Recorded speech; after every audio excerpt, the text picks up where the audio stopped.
Wow! Grabe. Ang sarap nito sa mainit na kanin. Excited na akong kumain. Grabe.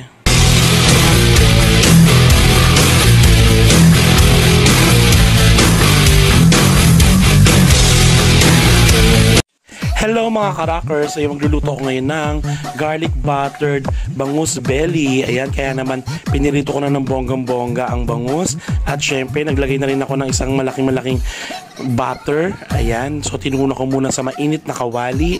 At syempre, nilagyan ko na rin ng garlic. Ayan, sobrang dami ng garlic nito mga ka-rockers.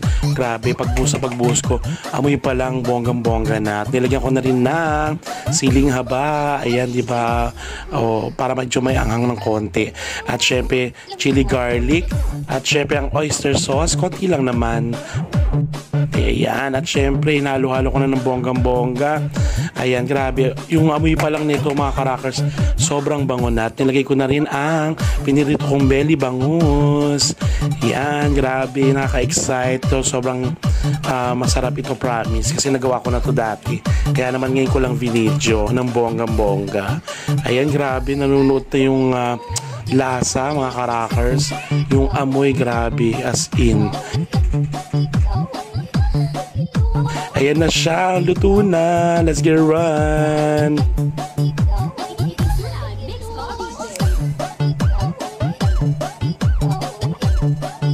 A few moments later.